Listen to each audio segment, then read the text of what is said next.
नमस्कार। आपका अखबार के YouTube चैनल पर आपका स्वागत है। मैं हूं प्रदीप सिंह। उत्तर प्रदेश विधानसभा का चुनाव 5 चरण का चुनाव मतदान हो चुका है, 2 चरण का बाकी है। 3 और 7 मार्च को होना है, उसके बाद 10 मार्च को नतीजा आ जाएगा।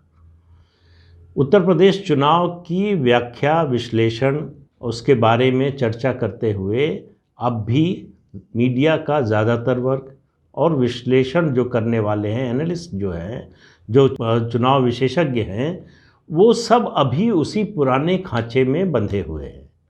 जाति और धर्म, धार्मिक ध्रुवीकरण हो रहा है कि नहीं हो रहा है? हो रहा है तो कितना हुआ, किस इलाके में हुआ, किस इलाके में नहीं हुआ, जाति कौन सी कहाँ जा रही है। ये जाति पिछले चुनाव में इनके साथ थी, इस पार्टी के साथ थी, इस बार इधर आ रही है। फला नेता उधर चला गया या फला नेता इधर आ गया तो उसकी जाति का कितना हिस्सा उधर जा रहा है। एक बड़ी चर्चा जो है पिछले 3-4 महीने से चल रही है कि अखिलेश यादव ने बहुत बड़ा एक रेनबो कोलिशन बनाया है सोशल फोर्सेस का, मतलब जातियों का, उसका फ़ायदा उनको मिलेगा। भारतीय जनता पार्टी के बारे में ऐसे लोगों का कहना है कि उनसे जो है अति पिछड़ा और दलित वोट जो गैर जाटव दलित मिला था 14, 17 और 19 में, वो उसमें से कम हो गया है। इस तरह की तमाम चर्चाएं, बातें चल रही हैं। लेकिन नरेंद्र मोदी जिस तरह की राजनीति करते हैं, वो राजनीति पुराना जो ट्रेडिशनल है उससे आगे कुछ न कुछ वो सोचते रहते हैं। ये जो लाभार्थी वर्ग की चर्चा हो रही है इस बार, ये नया वर्ग बना है और वो बना है ये डबल इंजन की सरकार के कारण। अगर केंद्र में और राज्य में दोनों जगह ये सरकार न होती भारतीय जनता पार्टी की, तो ये लाभार्थी वर्ग बनाने में कामयाबी नहीं मिलती। इन योजनाओं के बाद भी आप याद कीजिए, जब ये योजना प्रधानमंत्री आवास योजना शुरू हुई थी, अखिलेश यादव की सरकार थी, राज्य में कितने लोगों को मकान मिले थे। लेकिन 2017 में योगी आदित्यनाथ की सरकार आने के बाद से उसमें जो तेज़ी आई, जितनी भी केंद्रीय योजनाएं हैं, राज्य सरकार की योजनाएं, उनको लागू करने में जो तेज़ी, जो ट्रांसपेरेंसी, जो बिना भेदभाव के उसको लागू किया, उसका फ़ायदा बीजेपी को मिल रहा है। लेकिन मशहूर समाजशास्त्री प्रोफेसर A.K. वर्मा का कहना है कि उत्तर प्रदेश का चुनाव अब जाति और धर्म से निकलकर वर्ग की ओर चला गया है। उनका कहना है कि पिछले 5 साल में जेंडर कंसोलिडेशन हुआ है, तो महिला एक वर्ग के रूप में उभर कर आई है, जिस पर जो है जाति और धर्म का कोई असर नहीं है। और यही इस चुनाव का जो है वो डिफाइनिंग फैक्टर बनेगी। और उनकी बात से अगर आप ज़मीन पर देखने की कोशिश करें, जानने की कोशिश करें, सरकार की योजनाओं के बारे में देखें, तो आप पूरी तरह से सहमत होंगे। आप देखिए, जिस तरह से प्रधानमंत्री आवास योजना चल रही है, उसमें जो छूट रजिस्ट्रेशन में मिलती है तभी मिलती है जब वो मकान महिला के नाम पर हो। उज्ज्वला का गैस कनेक्शन महिला के नाम पर। इसके अलावा शौचालय है, ये एक तरह का ग्रामीण अर्थव्यवस्था की दृष्टि से भी देखें, सामाजिक दृष्टि से भी देखें, और ख़ास तौर से महिला सुरक्षा और महिला स्वास्थ्य के दृष्टि से देखें, तो ये एक क्रांतिकारी परिवर्तन है।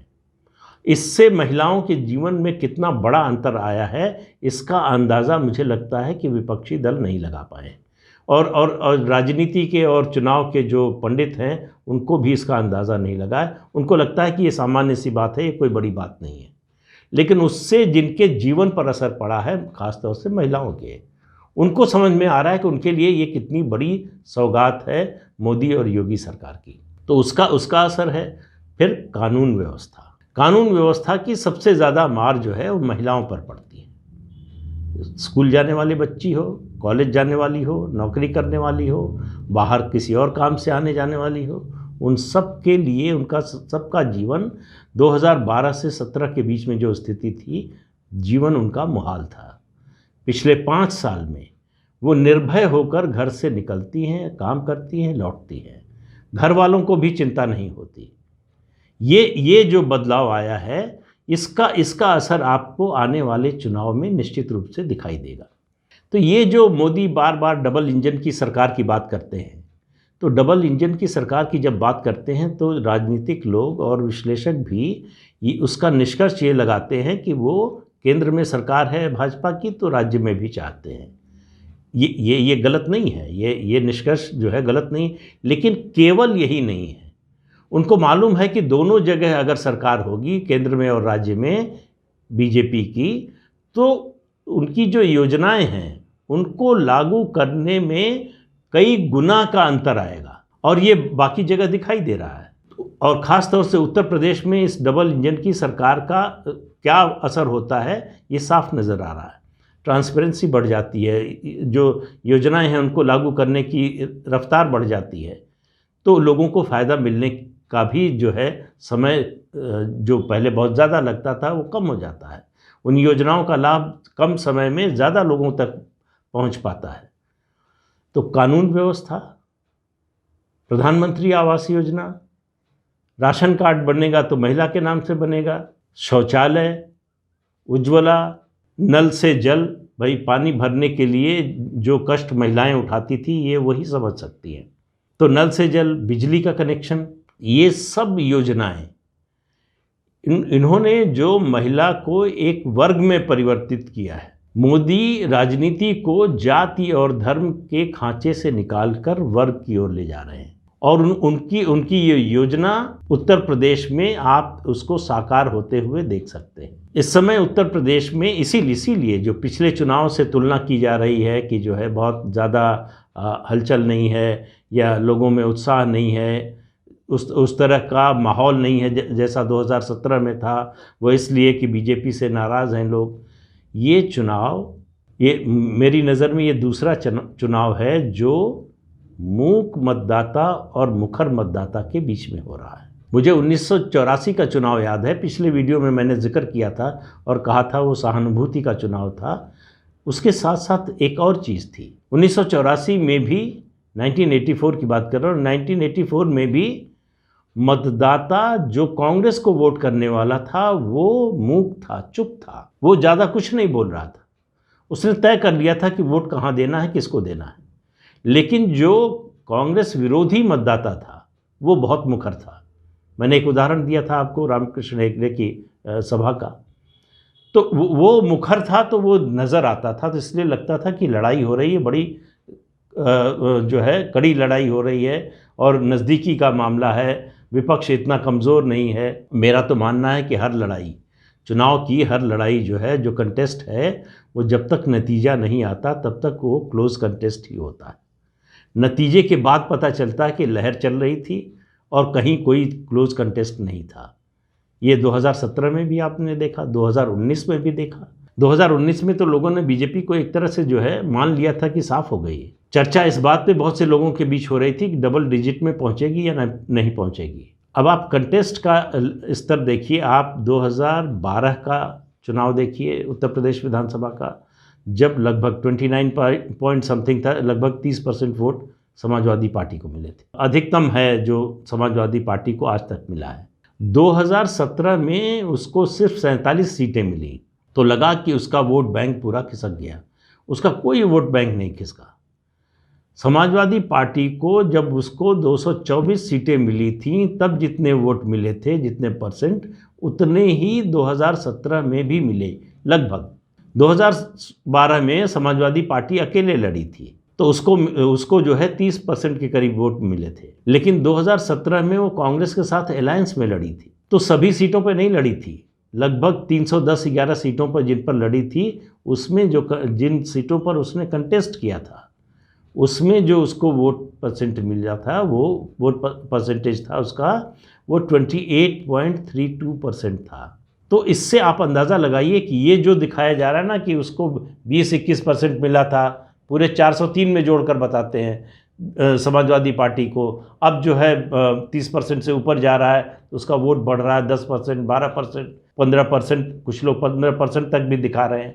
हो सकता है 20 से अगर आप जोड़ेंगे तो 33-34% पर जाता हुआ दिख सकता है। अब इस 28% पे आप 2% करीब जो है आरएलडी का जोड़ लीजिए, एक 2% और जो है बाहर से कैंडिडेट की जाति का और दूसरे जोड़ लीजिए, तो समाजवादी पार्टी को 32-33-34% से ऊपर वोट मिलते हुए दिखाई नहीं दे रहे हैं। कोई कारण नहीं समझ में आ रहा है जिसके कारण समाजवादी पार्टी को इससे ज़्यादा वोट मिले। समाजवादी पार्टी के पास कोई पुल फैक्टर नहीं है कि जिसकी वजह से खिंचकर मतदाता आए। कोई ऐसी नीति, कोई कार्यक्रम, कोई ऐसा विचार, सरकार के खिलाफ कोई ऐसा मुद्दा नहीं समाजवादी पार्टी इस चुनाव में बना पाई है, उठा पाई है, जिसकी वजह से जो उसका ट्रेडिशनल वोटर है उसके अलावा बड़ी संख्या में वोट आ जाए। भारतीय जनता पार्टी, जितने आपने पिछले 6 महीने में ओपिनियन पोल देखे होंगे, सब में कहा जा रहा है कि उसको जो 2017 में मिला था वोट वहीं पर खड़ी है। लेकिन भारतीय जनता पार्टी का वोट बढ़ने वाला है। Professor A K. वर्मा के मुताबिक भारतीय जनता पार्टी के वोटों में जो इजाफा होगा, जो बढ़ोतरी होगी, वो कांग्रेस और बहुजन समाज पार्टी से आएगी। इनका नुकसान होगा, बीजेपी का जो है फ़ायदा होगा, उसका वोट परसेंटेज बढ़ेगा। इसलिए 2017 में जो डिफरेंस था दोनों पार्टियों में, समाजवादी पार्टी और भाजपा में, लगभग उतना बने रहने की उम्मीद है, या हो सकता है वो गैप और ज़्यादा बड़ा हो जाए। तो इसलिए इस चुनाव का नतीजा, तो मैं शुरू से जो बात कह रहा हूँ कि नतीजा तय है कि जीतेगा कौन। सारी बहस, सारी लड़ाई इस बात की है कि कितना, वो संख्या तो 10 तारीख को पता चलेगी। लेकिन इतना निश्चित है कि चुनाव का नतीजा पहले से तय है। देखिए, भारतीय जनता पार्टी ने अपने वोट में इजाफा किया है।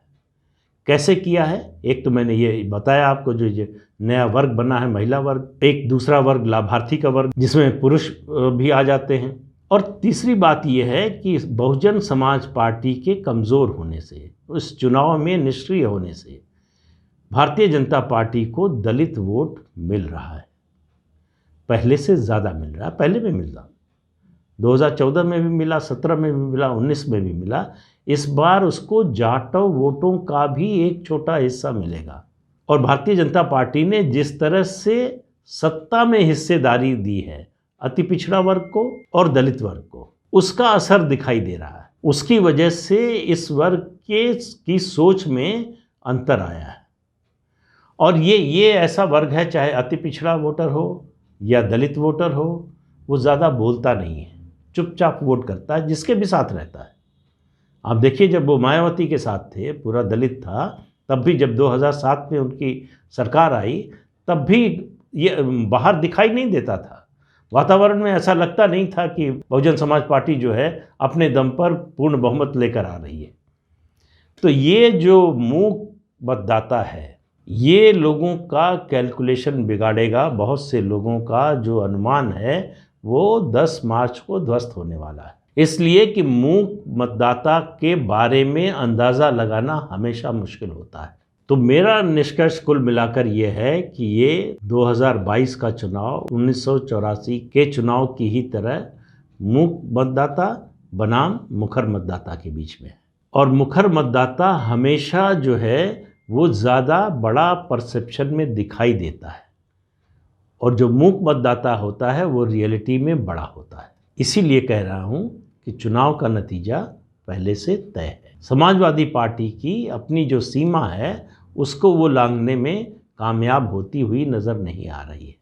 उसके साथ कोई नया मतदाता वर्ग नहीं जुड़ रहा है, और बीजेपी जहाँ थी वहाँ भी रहेगी, तब भी उसके लिए सत्ता का रास्ता सुगम है। तो आज के अंक में इतना ही। अगले अंक में फिर मिलेंगे किसी नए मुद्दे के साथ। आपसे अनुरोध है कि ये चैनल देखिए, शेयर कीजिए, लाइक कीजिए और सब्सक्राइब ज़रूर कीजिए।